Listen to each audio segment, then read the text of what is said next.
Certaines personnes regardent un jugement de 500 millions de dollars dans une affaire de fraude civile à New York, sans perte financière et sans véritable victime, et y voient quelque chose de personnel et de punitif, quelque chose qui ressemble à une peine de mort économique pour Donald Trump.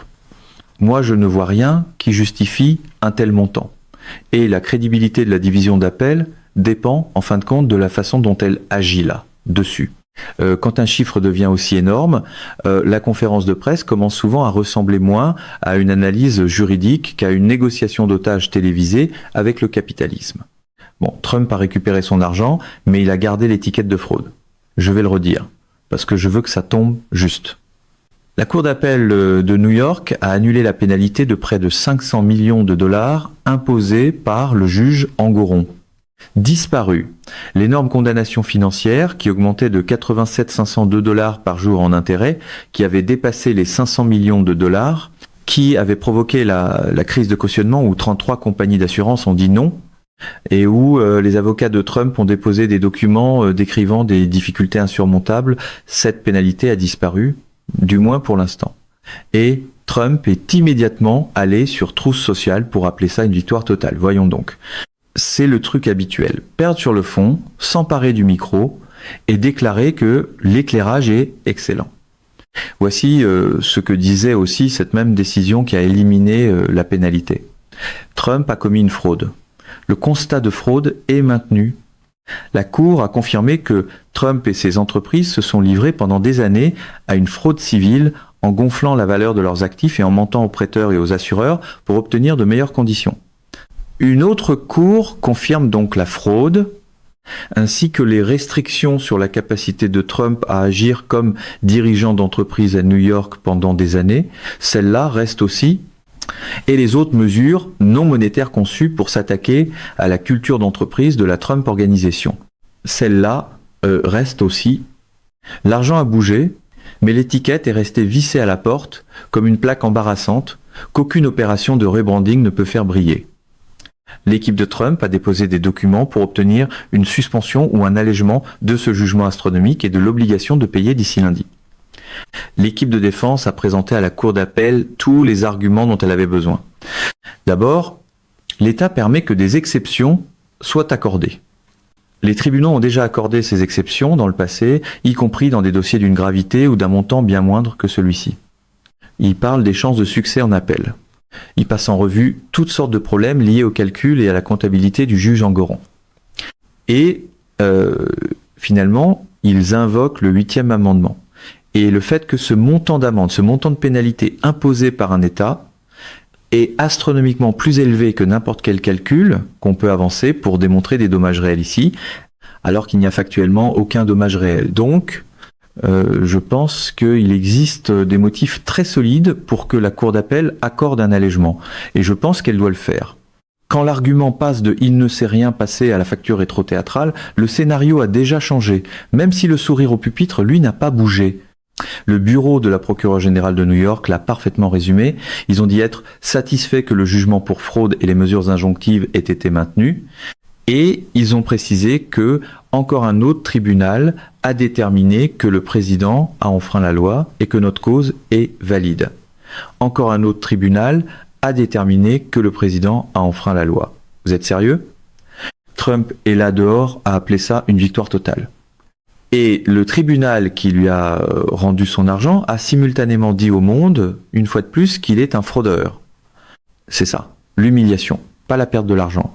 Récupérer l'argent tout en perdant l'argument sur la question de savoir si vous avez commis une fraude. Parce que, voilà le problème avec la marque Trump, elle n'est pas construite sur les transactions financières précises, elle est construite sur l'image, sur le succès revend un ticket, sur l'idée que les lettres dorées sur les immeubles représentent quelque chose de réel et de légitime. L'idée que Donald Trump est un homme d'affaires brillant, dont la richesse a été honnêtement accumulée, le constat de fraude détruit cette idée, pas le montant de la pénalité, le constat lui-même, la détermination judiciaire selon laquelle pendant des années, Trump et ses entreprises ont systématiquement menti sur la valeur de ses propriétés pour obtenir de meilleures conditions de prêt et de meilleures primes d'assurance de la part d'institutions financières qui prenaient des décisions à partir d'informations fausses. Une marque construite sur le marbre, les miroirs et le volume a toujours du mal quand les documents commencent à parler d'une voix plus calme que le marketing. Ce constat est maintenant confirmé par une cour d'appel, et non plus seulement par le juge de première instance que l'équipe de Trump pouvait attaquer comme biaisé et corrompu. Le collège d'appel a examiné le dossier du procès et a conclu que la détermination de fraude était correcte. 2 niveaux de tribunaux, même conclusion. Fraude. Et la réponse de Trump à cette confirmation, c'est de déclarer une victoire totale, parce que la pénalité a été réduite. C'est complètement fou, parce qu'on peut gagner une bataille et perdre la guerre en même temps. La pénalité financière, c'est la bataille. Trump l'a gagnée pour l'instant. La détermination de fraude, c'est la guerre. Et cette détermination de fraude vient d'être confirmée par une juridiction supérieure. Ce n'est pas exactement une exonération. C'est plutôt comme exiger des applaudissements parce que l'alarme incendie s'est arrêtée avant l'arrivée de l'inspecteur en bâtiment. Il a récupéré son argent et il a gardé l'étiquette de fraude. C'est pas une victoire totale. C'est la définition la plus précise possible d'une victoire à la Pyrrhus. Gagner une chose au prix de cimenter celle qui compte davantage. Et Laetitia James n'en a pas fini. Elle a déjà dit qu'elle prévoyait de porter en appel l'annulation de la pénalité devant la Cour d'appel de New York, la plus haute cour de l'État, ce qui veut dire que Trump n'est pas définitivement à l'abri d'une lourde conséquence financière. La haute cour pourrait rétablir une partie importante de la pénalité, pourrait imposer un montant différent, pourrait conclure que le raisonnement du collège d'appel sur le caractère excessif était erroné. L'histoire financière n'est pas terminée, mais l'histoire de la fraude, elle, l'est. Dans le sens précis où elle est maintenant confirmée à plusieurs niveaux du système judiciaire, il n'y a plus d'appel sur le constat central. Un autre tribunal a parlé, le président a commis une fraude, la facture peut être encore en révision, mais le verdict sur la conduite n'attend plus dans le hall. Donc, dans cette vidéo, je passe par l'ensemble du tableau, ce que la Cour d'appel a réellement décidé et ce qu'elle a maintenu par rapport à ce qu'elle a annulé. Pourquoi la pénalité a été éliminée et quel était le raisonnement juridique. Ce que la prétention de victoire totale de Trump cherche à masquer. Ce que le constat de fraude signifie pour sa marque et ses affaires à l'avenir. Et pourquoi l'appel de James veut dire que l'histoire financière continue d'avancer parce que la partie argent pourrait revenir. L'étiquette de fraude est permanente. Allons-y. Bon, examinons maintenant la décision elle-même avec soin, parce que comprendre exactement ce qui a été maintenu et exactement ce qui a été annulé est essentiel pour comprendre pourquoi l'appeler une victoire totale et trompeur, de façon aussi précise. La division d'appel de New York, First Department, a rendu sa décision le 20 et 1 août 2025. Un collège de juges d'appel examinant la décision de première instance du juge Engoron. Voici ce qu'ils ont maintenu. Le constat central de fraude. Trump, ses fils adultés Donald Jr. et Eric, ainsi que la Trump Organisation, ont commis une fraude civile. Ils ont adopté une pratique consistant à gonfler la valeur d'actifs dans des états financiers utilisés pour obtenir des conditions de prêt et d'assurance avantageuses. Cette conduite s'est répétée pendant des années, c'était pas une erreur accidentelle, c'était une fausse représentation systématique. Ce constat est maintenant confirmé au niveau de l'appel, il n'est ni contesté ni incertain, il est confirmé. Quand un tribunal qualifie un schéma de systématique, le brouillard habituel des slogans commence à ressembler moins à un message qu'à de la fumée de scène. Les restrictions concernant l'exercice de fonctions de direction. Le constat selon lequel Trump et ses fils devraient être empêchés d'agir comme dirigeants ou administrateurs d'entreprises new-yorkaises pendant une certaine période. Cette mesure vise à répondre à la conduite sous-jacente qui a produit la fraude.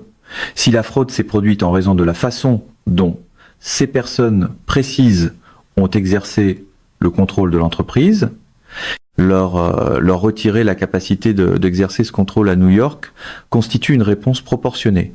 Cette restriction est maintenue. Trump et ses fils font face à des limitations continues sur leur capacité de diriger des entreprises à New York en conséquence d'une fraude confirmée. les mesures non monétaires visant la culture d'entreprise de la Trump Organization, des mesures conçues pour modifier le fonctionnement de l'organisation plutôt que d'imposer seulement une sanction financière. Ces mesures structurelles sont maintenues. Malgré tout le bruit sur la persécution, le tribunal semble s'être concentré sur quelque chose de beaucoup moins théâtral, qui garde les clés après que les livres ont été maquillés. Voici maintenant ce qui a été annulé, la pénalité financière. Environ 354 millions de dollars en restitution, plus des intérêts qui avaient dépassé les 500 millions de dollars au moment de l'appel. Le collège d'appel a jugé ce montant excessif au regard de l'interdiction des amendes excessives prévues par le 8e amendement. Le juge Peter Moulton, écrivant au nom du collège, a dit que même s'il y avait eu un préjudice pour les prêteurs et pour le marché en raison des états financiers frauduleux, il ne s'agissait pas d'un préjudice catastrophique pouvant justifier l'octroi de près d'un demi-milliard de dollars à l'État. Le raisonnement juridique précis est important. La Cour ne dit pas que la fraude n'a pas eu lieu. Elle ne dit pas que le préjudice n'a pas existé. Elle dit que le montant précis de la pénalité était disproportionné par rapport au préjudice documenté. C'est un argument différent de la mise en scène de victoire totale de Trump. La pénalité a été réduite en raison de son ampleur par rapport au préjudice, et non parce que la fraude n'a pas eu lieu. La fraude a eu lieu. La Cour l'a dit explicitement. La fraude n'a simplement pas produit le niveau précis de préjudice catastrophique qui aurait justifié une pénalité de restitution de 500 millions de dollars envers l'État. Autrement dit, la Cour a coupé dans le budget du théâtre, elle n'a pas réécrit l'intrigue. Donc Trump célèbre une décision qui dit que sa fraude n'était pas assez catastrophique pour justifier une amende de 500 millions de dollars. Ce n'est pas une victoire totale. C'est gagner l'argument selon lequel votre fraude était moins catastrophique que ce que le juge croyait. Et voici pourquoi cette distinction compte pour la marque. L'identité d'affaires de Trump est construite sur le succès revendiqué, sur le génie des affaires, sur une gestion financière intelligente, sur des propriétés qui valent ce qu'il dit qu'elles valent, sur des immeubles comme symbole d'une réussite authentique. Le constat de fraude dit quelque chose de précis à propos de ces affirmations. Les propriétés ne valaient pas ce qu'il disait qu'elles valaient. Les états financiers qu'il a certifiés et utilisés pour obtenir des prêts et des assurances étaient faux. La richesse revendiquée était gonflée. Le grand négociateur gonflait les chiffres pour obtenir de meilleures ententes auprès d'institutions qui étaient induites en erreur. La mythologie dit stratège de génie. Les documents continuent de répondre avec une calculatrice et un sourcil levé. La réduction de la pénalité ne touche à rien de tout cela. La Cour d'appel a confirmé chacun de ces éléments. La fraude était réelle. La fausse représentation était réelle. Le gonflement de la valeur des actifs était réel. La seule chose que la décision d'appel a changé, c'est le montant d'argent à payer en conséquence. Et la question précise que chaque prêteur, chaque partenaire d'affaires potentiel, chaque assureur, chaque institution effectuant une vérification diligente dans le cadre d'une relation d'affaires avec Trump évalue désormais n'est pas combien a-t-il dû payer. C'est la fraude était-elle réelle? 2 tribunaux ont maintenant répondu à cette question. Oui, la fraude était réelle. Parlons maintenant de la mise en scène de victoire totale et de la raison pour laquelle elle est conçue pour fonctionner auprès d'un public précis.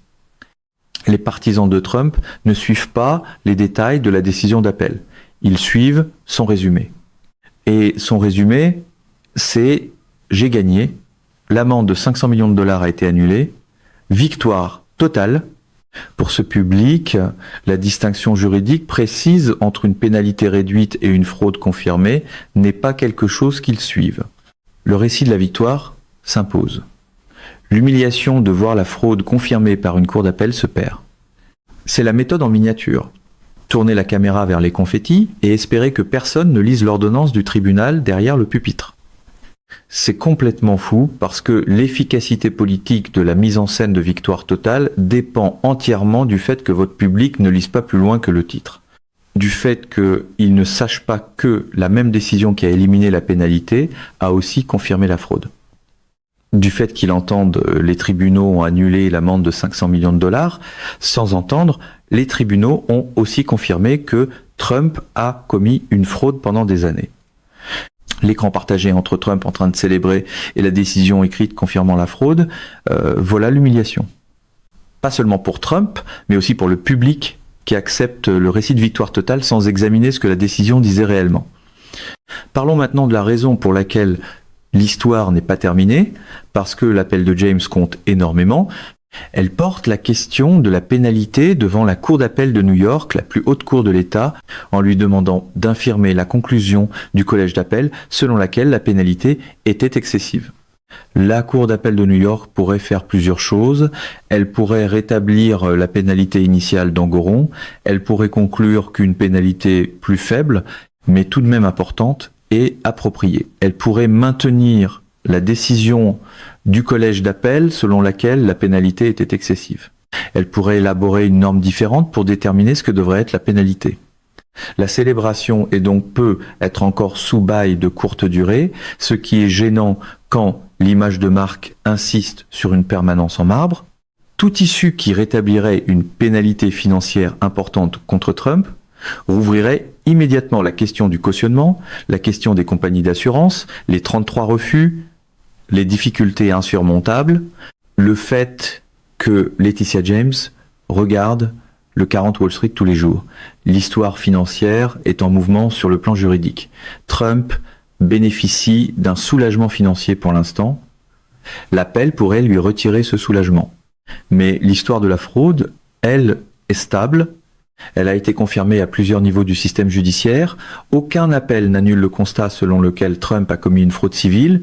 C'est la partie permanente du dossier. Et cette partie permanente du dossier est aussi celle qui compte le plus pour la façon dont Trump sera perçu et traité par les institutions à l'avenir. Les flux de trésorerie peuvent respirer pendant une saison. Un dossier judiciaire, lui, a tendance à garder sa posture beaucoup plus longtemps. Bon, 4 points. Posons ça clairement. Point 1. La confirmation de la fraude est plus importante que la réduction de la pénalité.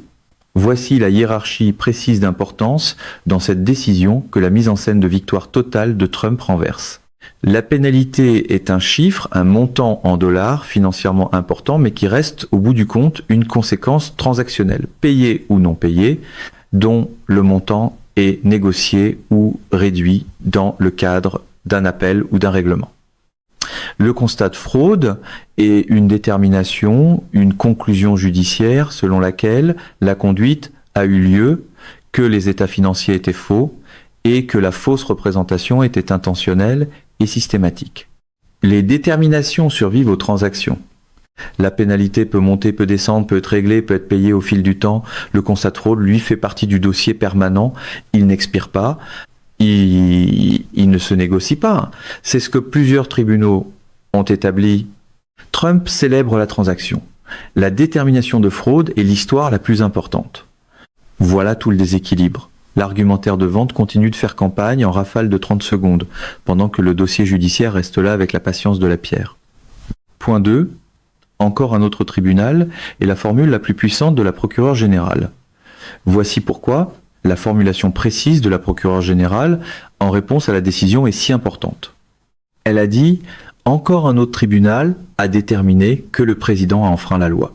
Encore un autre tribunal, pas un tribunal a déterminé. Encore un autre, ce qui implique une série, une accumulation, plusieurs déterminations judiciaires qui pointent toutes dans la même direction. Le premier, c'était le tribunal de première instance. La décision d'Engoron, après un procès complet avec toute la preuve, Trump a commis une fraude. Le deuxième, c'est le collège d'appel qui a examiné le dossier du procès et les conclusions juridiques. Trump a commis une fraude. Chaque tribunal supplémentaire qui confirme ce constat rend ce constat plus durable, plus difficile à présenter comme l'opinion d'un seul juge biaisé, plus clairement identifiable comme l'évaluation consensuelle du système judiciaire quant à ce que démontre la preuve. Encore un autre tribunal, c'est le cadrage de la procureure générale qui va rester, non pas parce qu'il est habile sur le plan rhétorique, mais parce qu'il est exact et parce qu'il devient plus exact à chaque niveau supplémentaire de contrôle judiciaire qui confirme la fraude. À un certain moment, Qualifier chaque décision d'injuste commence à sonner moins comme une défense que comme un test de loyauté imposé à des gens à qui on demande de ne jamais finir le paragraphe. Point 3. La réduction de la pénalité n'efface pas les restrictions d'affaires. Voici un élément précis de ce qui reste dans la décision et qui se perd dans la mise en scène de victoire totale. Les restrictions empêchant Trump et ses fils d'agir comme dirigeants d'entreprises à New York sont maintenues. Ce ne sont pas des limitations banales. Elles affectent la capacité de la Trump Organization à fonctionner à New York sous la direction de la famille Trump. Elles sont une conséquence directe du constat judiciaire selon lequel Trump et ses fils ont personnellement participé à la conduite frauduleuse. Ce sont des mesures structurelles conçues pour corriger la culture qui a produit la fraude. Trump n'a aucune autorité comme dirigeant d'entreprise à New York pendant la période de restriction. Ses fils font face à des limitations semblables. L'empire d'affaires ne peut pas être dirigé de la même manière qu'il l'était quand la fraude se produisait. C'est une conséquence importante et continue que le cadrage de victoire totale obscurcit complètement. Le fait que l'amende ait été réduite ne rétablit pas la gouvernance d'entreprise qui a été restreinte. Les limites organisationnelles restent. Le slogan dit retour complet. L'ordonnance du tribunal dit d'abord supervision. Point 4. Il a récupéré le reçu, mais pas la réputation. Voici la ligne de fond absolue. Trump a récupéré son argent, ou plus précisément l'obligation de produire cet argent a été substantiellement réduite. L'épée de 500 millions de dollars suspendue au-dessus de son empire a été abaissée, sinon retirée. C'est un avantage financier réel. Réel dans le sens où il n'a pas trouvé 500 millions de dollars tout de suite. Réel dans le sens où la crise de cautionnement qui a exposé ses limites financières est temporairement résolue à des conditions plus favorables. Mais la réputation, elle, n'est pas récupérable à partir de ces décisions. C'est l'élégance cruelle de la chose. Le trésor obtient une pause, l'image, non. Les dommages causés à la marque par le fait que plusieurs tribunaux ont confirmé que vous vous êtes livré pendant des années à une fraude civile en mentant systématiquement sur la valeur de vos propriétés, cela ne se répare pas parce que la pénalité a été réduite.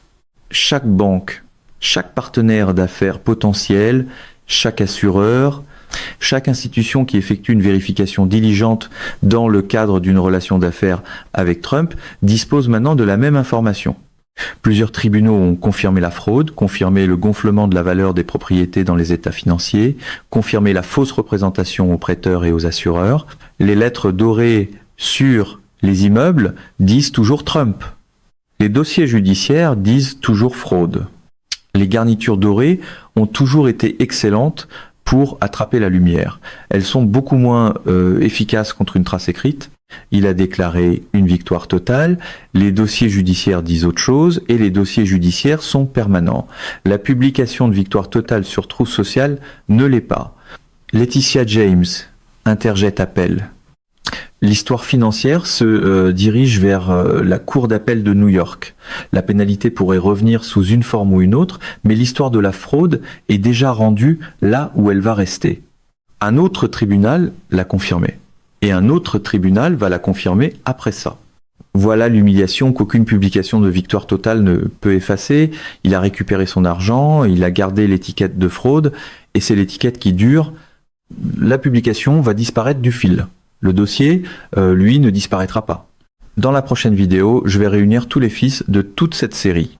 La décision sur la fraude, la réduction de la pénalité, l'effondrement du DOJ, le retour de flamme de la liste des ennemis, la décision sur les tarifs, le bain de sang au Texas, la révolte au Sénat, les dossiers Epstein, le Canada Speech, tous les fils, un tableau complet, toute l'histoire, tout est lié. C'est la vidéo vers laquelle toute cette série avançait. Soyez là.